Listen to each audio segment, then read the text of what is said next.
Sporting rifle writer Byron Pearce and I are out after roebuck in East Yorkshire. As well as the fun of stalking, this is a job.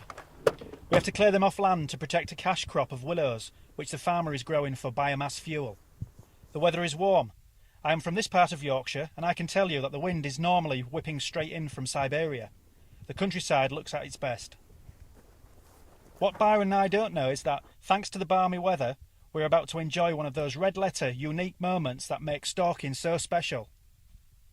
We spot the deer up against a low hedge and stalk in from a couple of 100 yards. At 60 yards, I cannot believe how close we are getting, and still there is more. I am creeping closer to a deer than I have ever been before outside of the rut. Nothing seems to budge them. The sun is low and right behind me. What was it that you thought about the morning that allowed us to get so close? Well, there was two major components in there which allowed me to get so close into that deer. And one was the wind. What bit of wind there was actually straight into my face, coming straight directly from the deer to me. And the other thing was, which you probably wouldn't see on the camera, was the low sun was directly behind me. So the actual buck, when it did look down the hedge occasionally, all it would see would be glare off the sun because I was tight into the hedge side. I mean, outside of the rutting season, as I've said, I've never got as close to a buck and successfully shot it like that before. I have no problem stalking into deer, as close as you possibly can. I mean, from my point of view, my sole aim when I'm out, firstly, is the management of the ground that I'm on, and secondly, is ensuring that I can kill whatever I'm trying to cull as efficiently as possible. And if I can be, 2 yards away from it, that's absolutely fine. I whistle and I bark, and still they sit there. Bow! Bow! Bow!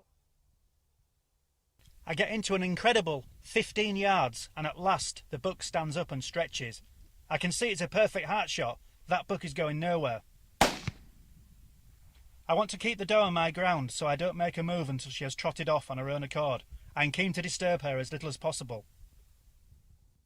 The skill set of the hunter is getting into that position. The shot is the final part of the whole hunt, and that is the most ethical part, of course, but we're all aiming to that final, the actual pulling the trigger, when all the elements are in place, and when it comes together, it's a fantastic feeling.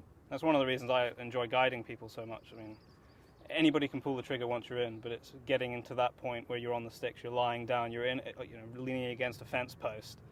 It's much more difficult getting two in than getting one in. Exactly. Yeah. Now you see me approaching the deer cautiously and from behind. Okay, so the cameraman is already there, but this is about what you have to do. If it runs away, I have to be ready to put in another shot. I am doing this all by the book.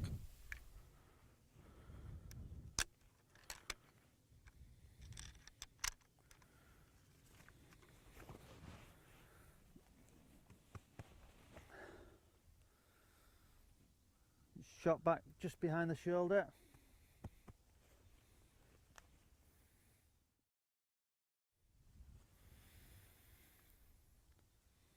Smashing little cull buck. Even the drag is textbook. Notice I have the head between the forelegs as I pull the animal along. That was some stalk,